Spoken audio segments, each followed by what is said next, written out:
Assalamualaikum warahmatullahi wabarakatuh.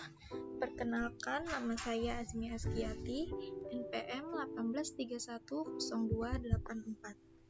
Saya akan mempresentasikan tingkat preferensi, kepuasan, dan persepsi risiko masyarakat Banjarmasin terhadap produk hijau di sektor obat tradisional secara demografis.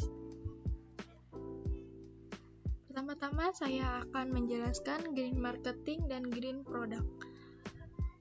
Green product atau produk hijau adalah produk yang berwawasan lingkungan, tidak berbahaya bagi manusia dan lingkungannya, tidak boros sumber daya, tidak menghasilkan sampah berlebihan, dan tidak melibatkan kekejaman pada binatang.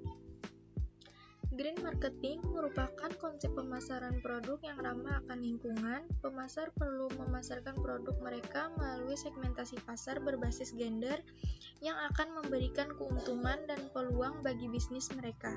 Sehingga kegiatan untuk lebih memahami green customer, konsumen yang menggunakan produk hijau, serta karakteristiknya yang sangat penting bagi para pengembang produk hijau untuk mengembangkan strategi target dan segmentasi pasar.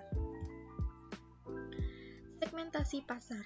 Segmentasi pasar adalah usaha untuk membagi pasar ke dalam kelompok-kelompok yang dapat dibedakan satu sama lain dalam hal kebutuhan karakteristik atau perilaku yang mungkin akan memerlukan produk-produk dengan strategi pemasaran tertentu untuk menjangkaunya dan digunakan sebagai suatu strategi dalam memahami struktur pasar. Faktor-faktor yang dapat mempengaruhi green product yaitu yang pertama ada faktor gender, faktor usia, faktor jenis pekerjaan, faktor tingkat pendapatan, dan yang terakhir ada faktor tingkat pendidikan. Dengan adanya beberapa faktor yang mempengaruhi green marketing, perusahaan harus memperhatikan keterkaitan antara perilaku konsumen, kegiatan pemasaran, dan lingkungan agar menjadi hal positif yang diterapkan oleh green management. Penelitian ini bertujuan untuk lebih mengembangkan produk obat tradisional dengan melakukan kegiatan segmentasi pasar secara demografis dengan mengukur tingkat preferensi, kepuasan, dan persepsi risiko masyarakat yang nantinya dapat digunakan oleh para pengembang produk untuk menyusun kebijakan pemasaran dan menentukan target pasar. Lokasi penelitian. Penelitian ini dilaksanakan di Kota Banjarmasin dengan waktu penelitian mulai dari bulan Oktober 2018 sampai dengan bulan Maret 2019.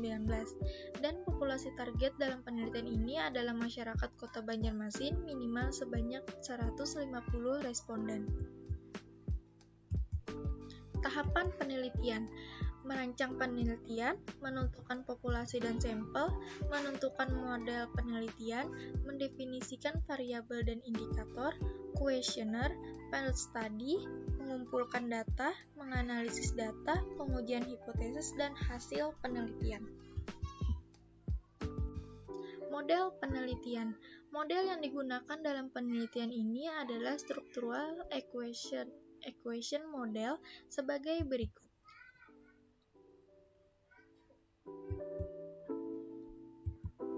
Variabel dan indikator penelitian, yaitu bisa dilihat di tabel berikut.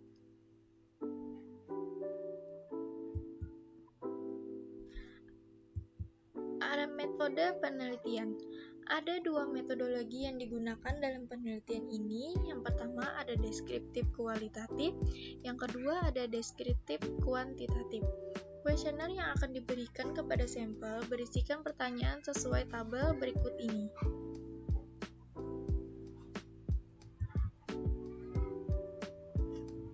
Populasi dan teknik pengambilan sampel. Populasi dalam penelitian ini adalah masyarakat Kota Banjarmasin. Pengambilan sampel menggunakan metode purposive sampling, yaitu pengambilan sampel bertujuan di mana hanya elemen populasi yang pernah mengkonsumsi produk tradisional saja yang akan dijadikan sampel dan jumlah minimum sampel didapat dengan menggunakan rumus Lopin.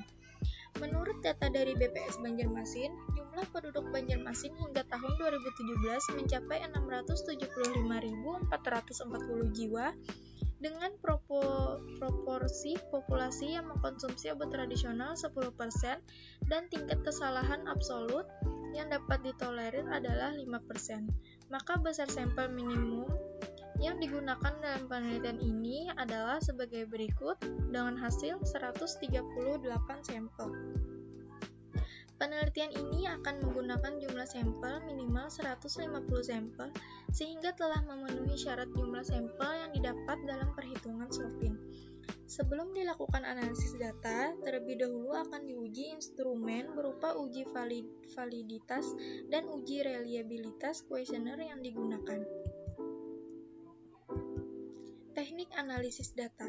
Teknik analisis data pada penelitian ini menggunakan teknik statik non-parametrik yaitu uji Wilson-Signet ring test untuk melihat ada atau tidaknya perbedaan tindakan responden terhadap variabel yang diteliti dengan analisis SEM untuk melihat hubungan dan pengaruh antar variabel. Tahapan analisis meliputi 7 tahap dengan flowchart sebagai gambar berikut.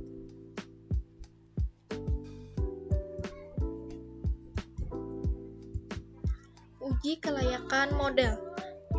Uji kelayakan model terdiri dari 2 tahapan pengujian. Yang pertama ada menguji validitas measurement model, yang kedua ada menguji validitas struktural model. Sekian presentasi dari saya. Wassalamualaikum warahmatullahi wabarakatuh.